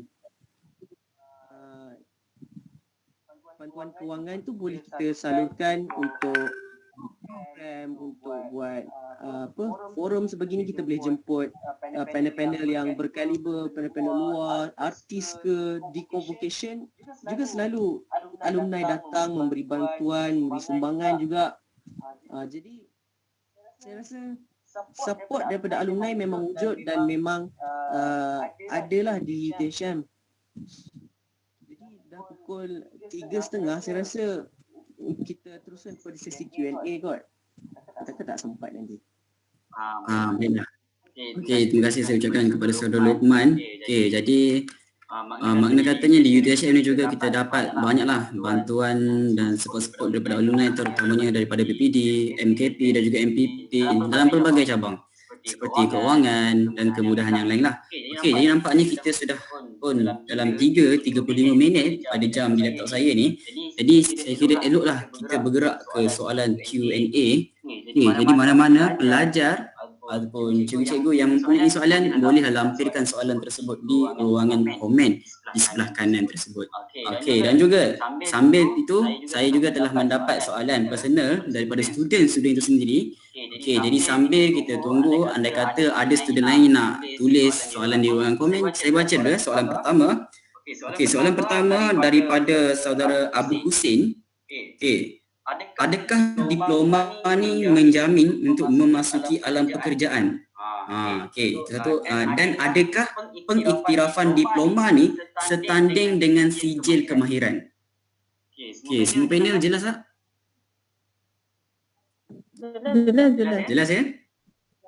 Okey, jelas. Okey, saya rasa soalan ni sesuai untuk panel pertama kita, Puan Mariam, untuk jawab ya. Boleh Puan Mariam? Boleh, insya-Allah. Silakan. Okey. Terima kasih kepada adik yang bertanya tadi. Sebenarnya adik kena clear. Okey, clear benar-benar diploma dan sijil kemahiran. Okey, ke dalam sijil kemahiran, diploma ini menyamai dengan SKM tahap 4. Okey, diploma ini menyamai dengan SKM tahap 4. Jadi kalau sijil saya kata sijil college community, sijil poli, sijil mana-mana lagi, dia masih di bawah rankingnya. So diploma UTHM ni telah diiktiraf, ada akreditasi. Adik-adik kalau nak masuk universiti, first kali kena tengok adalah akreditasi, pengiktirafan oleh MQA. Adakah kerajaan kita ni mengiktiraf diploma adik tu, sijil adik tu diiktiraf ke tidak? Pergi dekat universiti tertentu, pergi dekat laman web MQA, okey, cari universiti tu, cek program tu iktiraf ke tidak. Okey, macam UTHM semua program telah diiktiraf. Okey, jadi kalau adik combo atau habis nanti sijil adik itu laku. Pernah satu ketika dulu, kalau tak silap saya, ada universiti yang saya tak nak sebut. Okey, apabila student dia habis, malangnya degree itu tidak diiktiraf lagi. Jadi huru-hara lah jadinya. Jadi adik nak jadi macam mana macam tu? Sebab adik yang belajar silapkan diri sendiri sebab tak cek adakah diiktiraf atau tidak. Untuk pengetahuan anak-anak adik-adik semua di sana, UTHM ini program diplomanya bukan saja diiktiraf oleh MQA pada asalnya, tetapi program-program ataupun program-program kejuruteraan telah diiktiraf oleh ITEX. ITEX ini ETEC. ITEX ini adalah badan antarabangsa. Jadi diploma UTHM ini telah di benchmarking, dibuat rujukan oleh beberapa universiti lain untuk sama-sama cubalah menandingi diploma UTHM. Okey, itu kelebihan kami lah di diploma UTHM ini. Jadi untuk yang bahagian engineering, semuanya akan diiktiraf oleh ITEX, tetapi untuk yang lain-lain tu kita akan buat macam IT, Jabatan Teknologi Maklumat, sains penggunaan, itu kita akan gunakan MBOD. Okey, Malaysian Board of MBOD, bahagian teknikal punya. Okey, pengiktirafan teknikal.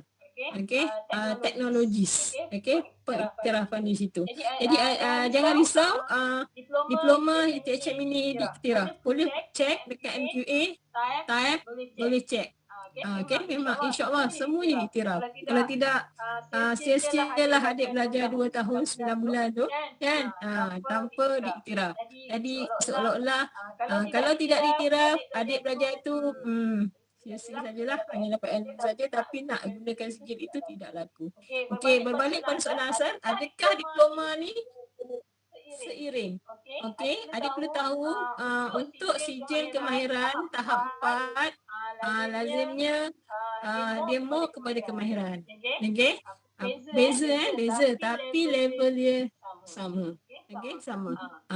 Untuk SKM tahap 4 sama dengan diploma ITHM. Itu sajalah. Ya, saudara. Okey, baiklah. Terima kasih saya ucapkan kepada terima kasih saya ucapkan kepada Puan Maria atas penjelasan daripada soalan adik Abu Husin tadi. Okey, jadi saya harapkan kita dapat ambil input yang penting, terutamanya adik-adik yang bakal menjejak kaki ke peringkat pengajian yang lebih tinggi ni untuk membuat pilihan yang lebih tepatlah. Okey, nampaknya kita ada soalan kedua daripada saudari adik Syafika. Okey, soalan dia adalah, andai kata saya menyambung pelajaran di UTHM Paguh Diploma, apakah kemudahan yang saya akan dapat? Dia nak tanya apa yang dia akan dapat kalau dia sambung belajar kat Diploma Paguh ni. Okey, jadi saya bagi soalan ni kepada panel kedua kita yang bakal tamat pengajian diploma dia. Saudara Luqman, dipersilakan. Terima kasih sekali lagi saudara Amin Irfan. Soalan yang sangat menarik, saya rasa soalan yang sangat sesuai lah ditanyakan sebab kita ada ramai student daripada sekolah menengah pada SPM bakal menjalani SPM 2020. Kan? Jadi apakah kelebihan sekiranya anda student sambung diploma di UTHM?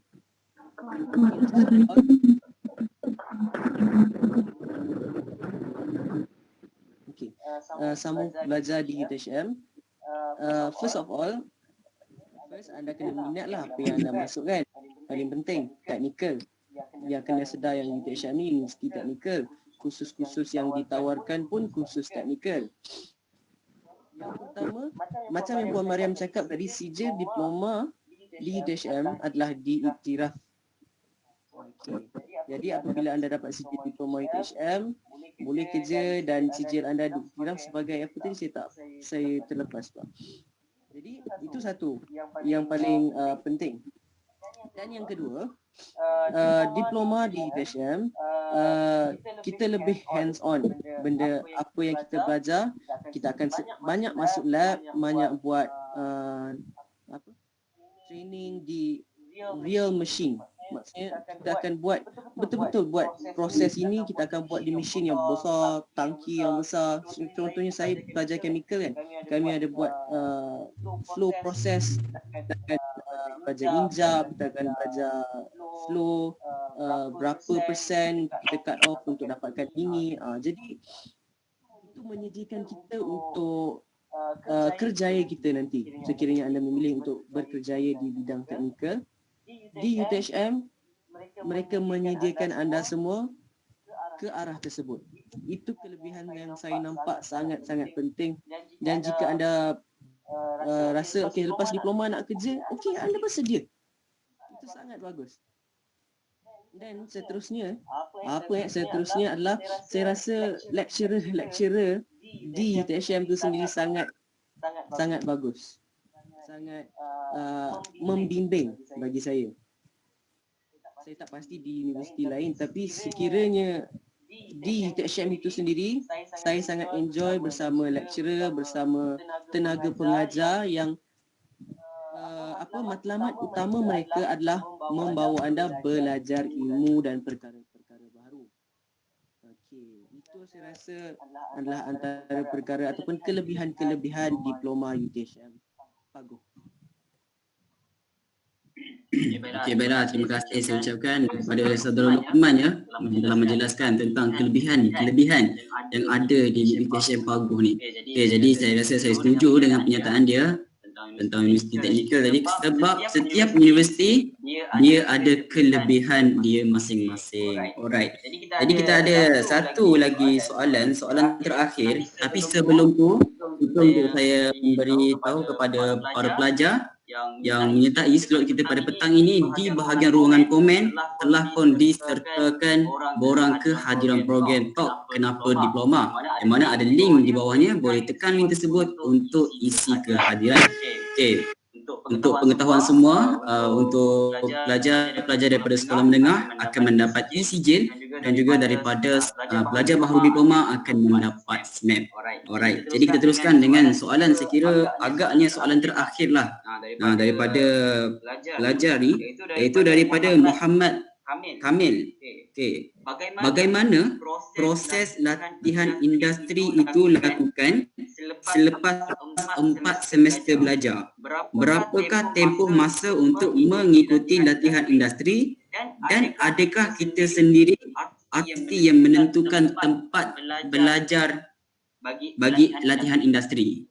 Okey, jadi saya kira soalan ni saya akan tujukan kepada Kak Saudari Nurul Ashikin, sebab dia sendiri telah merasa bagaimana latihan industri itu sendiri. Jadi Kak Ashikin, jelas tak soalan? Jelas. Alright, okay, silakan. Untuk soalan adik Kamil tu tadi kan, berkenaan proses untuk intern, dan mana kita boleh pilih company yang kita nak intern tu ataupun tak. Okey, berkenaan proses tu, kita ikut apa yang universiti tetapkan, sebab universiti dah tetapkan satu platform, iaitu nama dia ELI UTHM. Jadi kita hanya semasa semester sebelum semester untuk kita intern tu, macam saya intern semester 6, semester 7 saya habis. Jadi semasa semester 5 tu, pihak fakulti akan buat satu talk berkenaan proses intern, macam mana nak apply, dekat mana kena apply, masa intern tu nanti kita kena buat apa. Semua tu universiti akan terangkan, pihak fakulti sendiri akan terangkan kepada setiap jabatan lah. Sebabnya setiap jabatan tempoh intern tu lain. Macam saya mechanical dalam 10 minggu, dalam dekat 2 bulan macam tu, dan ada jabatan lain ada yang lebih lama, bergantung pada jabatan masing-masing. Dan caranya adalah melalui ELI, iaitu kita boleh pilih masa zaman saya adalah kita boleh pilih dalam 3 company macam tu, dalam 3 company, kalau tak silap saya 3 company, dan pilihan company tu adalah terletak pada tangan kita sendiri. Kita nak intern kat mana, kita nak survey kat mana, ataupun kita nak intern dekat negara, ataupun kita nak pergi negeri lain untuk intern, kita mana-mana company yang terdapat dalam ELI sendiri. Dan sebenarnya di sini bukan sahaja universiti kita sendiri dan universiti lepas tangan macam tu, tetapi universiti kita juga boleh minta pandangan daripada PA, penasihat akademik kita, company mana yang terbaik untuk kita intern, company mana yang bagi benefit lebih untuk kita intern kat situ berdasarkan course yang kita ambil. Kita boleh gunakan khidmat senior-senior bertanya tentang company yang terbaik lah untuk kita intern. Dan rasa yang dan resume dan semua resume dah ditetapkan, dan kita hanya perlu isi kita dalam tu, dan daripada LI tu yang untuk submit kepada company, dan company tu ada inisiatif sendiri. Pertamanya macam tu aku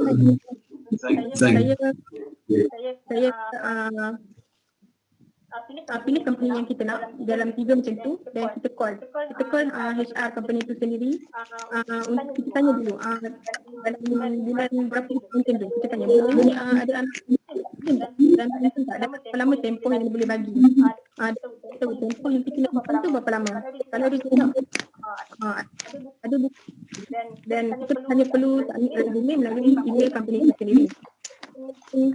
Kita kena reply kepada company tu, atau company tu tak reply, kita kena ada itu sendiri untuk kita follow up dengan company tu, supaya company tu nampak kita ni berminat untuk intern kat company dia. Kira lah kita kena banyak kali pun, at least kita buat lah supaya kita tunjukkan minat tu yang kita nak company, kita nak intern kat company dia. Macam tu lah. Jadi itu je kot tipsnya, dan cara saya intern dulu. Saya harap jelas lah, kalau tak jelas nanti adik-adik boleh tanya dekat ruang komen. Okey, baiklah. Terima kasih saya ucapkan kepada saudari Nurul Ashikin. Okey, jadi beberapa penjelasan telah diberikan daripada saudari Nurul Ashikin berkaitan dengan latihan industri. Nampaknya adik-adik ni tak sabar, bukan sahaja nak masuk diploma bagus tapi tak sabar untuk ambil latihan industri ya. Okey. Jadi sekarang saya kira kita dah hampir sampai ke penghujung slot kita pada petang ini. Ya, cukup sedih ya bagi saya sebagai seorang moderator untuk tinggalkan slot pada petang ini. Tapi sebelum itu suka untuk saya ingatkan sekali lagi kepada adik-adik untuk isi borang kehadiran program Talk Kenapa Diploma yang disediakan di ruangan komen Google Meet. Alright. Okey. Jadi sebelum itu, sebelum kita bersurai, kita melabur tirai, suka untuk saya minta kepada adik-adik yang berbuka kamera untuk buka kamera lah, sebab kita akan screenshot ambil gambar sebagai laporan. Untuk inilah macam kita ambil gambar selepas program. Okey. Jadi saya bagi masa dalam 5 minit untuk mana-mana macam nak pakai tudung ke ataupun nak sikat rambut ke. Okey, dipersilakan.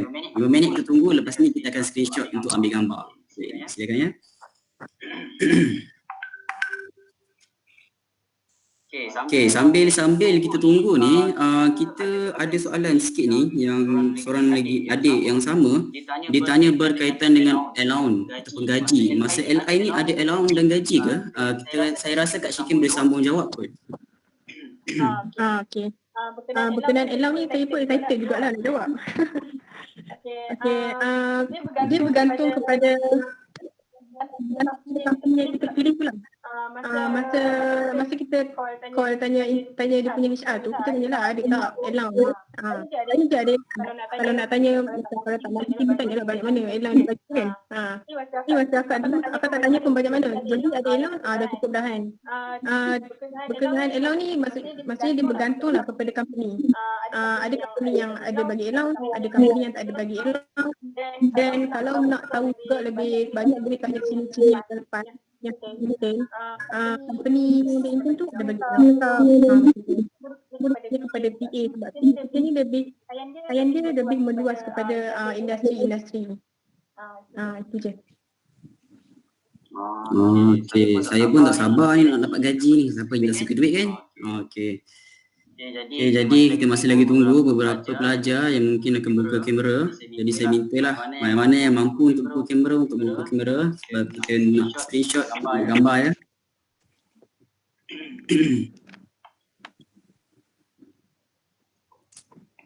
Okey, kita Nanti sekejap lagi unit media.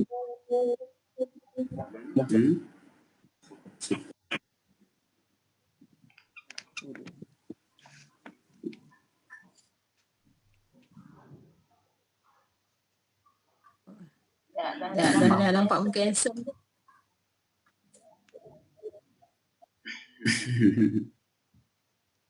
Ramai lagi tak buka kamera. Malu tu. Aish. Mungkin orang malu ke?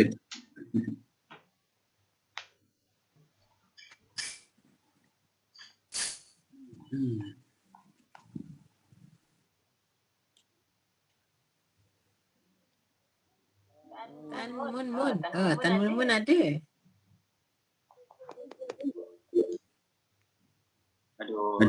Aduhai, malulah nak buka. Janganlah malu macam tu. Allah ni dah bagi kita anugerah muka yang cantik, muka yang handsome. Jadi kita gunakan sebab ini, kita show off. Macam tu. Okey, nampak dah beberapa orang buka kamera ni. Ya, cukup bagus ya, kita dapat lihat satu benda dekat sini, keyakinan diri yang ada dalam diri adik-adik pelajar tersebut. Nak melangkah ke peringkat lebih tinggi seperti di peringkat universiti ni, perkara yang amat penting adalah kita latih keyakinan diri. Tak kira lah dalam pelbagai aspek pun, walaupun apa aspek yang ada pun. Jadi jangan malu-malu ya, buka kamera ya, betul.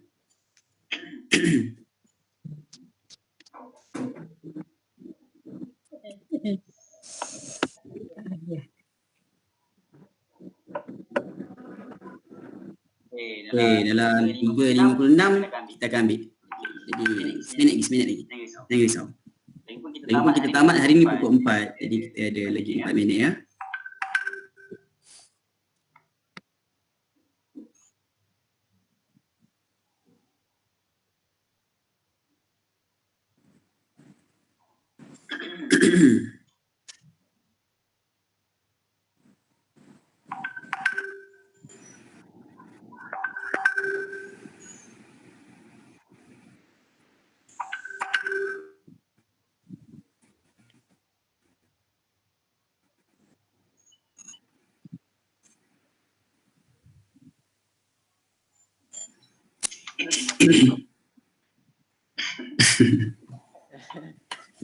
Eish. Ramai lagi Bukan tak Sekarang ni ada dalam 1, 2, 3, 4, 5, 6. Okey, 7. Ada 8. Saya kira dah boleh dah kita screenshot ni. Okey, jadi saya kira sampai 3 semua senyum Ni kita tak pakai mask jadi kita boleh tunjukkan senyuman yang menawan kita ni. Okey, saya kira sampai 3 ya. Satu, dah boleh senyum sekarang lah. Saya kira tu. Okey, senyum. 1, 2, 3. Okey, jadi sekejap saja. Terima kasih saya ucapkan kepada semua. Okey, terutamanya daripada sekolah menengah kebangsaan Datuk On. Seterusnya daripada sekolah menengah Tun Dr. Ismail, daripada guru-guru pengiring. Bang, nak tanya satu soalan. Boleh? Panel-panel lain masih terbuka ke nak jawab soalan? Boleh. Boleh. Jadi adik Danish 46 ni boleh tanya? Saya akan tunggu sekejap ya.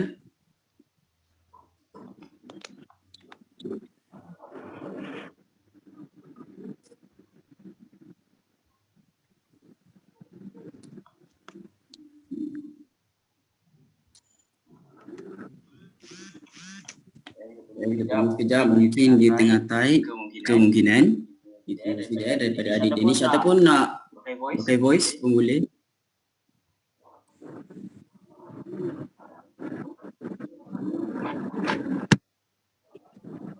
Alright. Okey, soalannya adalah kalau semasa diploma kita pilih bidang lain, kemudian nak sambung ke ijazah, tukar ke bidang lain, boleh ke tak? Okey, jadi saya kira soalan ni kita bagi ke saudari Nurul Ashifin, boleh? Sebab dia pun dah menguasa diploma dan pengajar ijazah itu. Ataupun mana-mana panel yang lain lah yang nak jawab soalan tersebut. Okey. Silakan ya.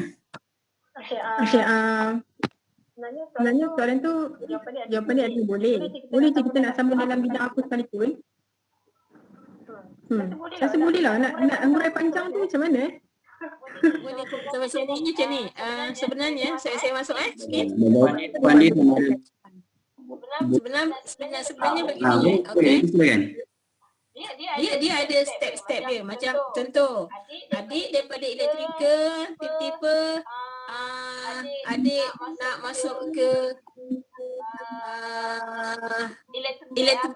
mechanical.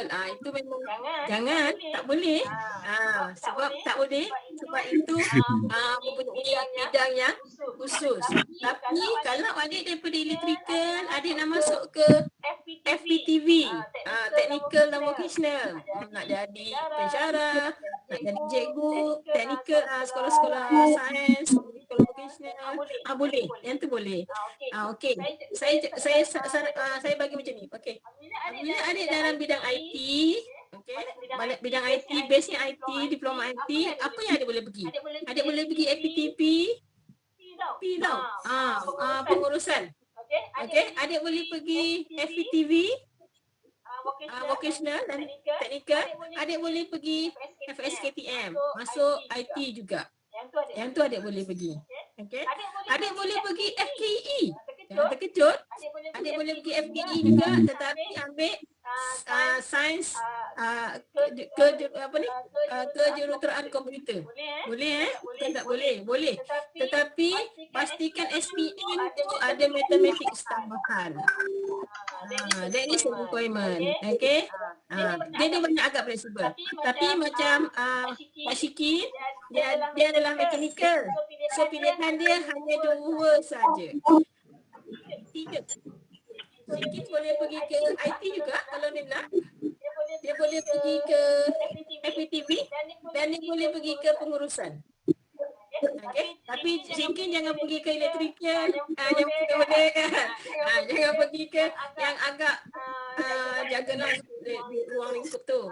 Kalau adik dari awal, adik boleh pergi ke FPTP pengurusan dan adik boleh pergi ke technical dan vocational. Okey? Apa yang tertinggal? Awam, mekanikal, applied science ataupun kejuruteraan kimia. Kejuruteraan kimia ataupun applied science ni dia boleh pergi ke FPTV. Okey, pengurusan dan juga boleh mana-mana juga. Okey, itu untuk pengetahuan adik-adik lah. Jadi pengkhususan adik untuk pengetahuan adik-adik yang di bawah sana, walaupun adik dalam bidang contoh IT, adik ada 5 pilihan di depan sana. Ada 5 pilihan.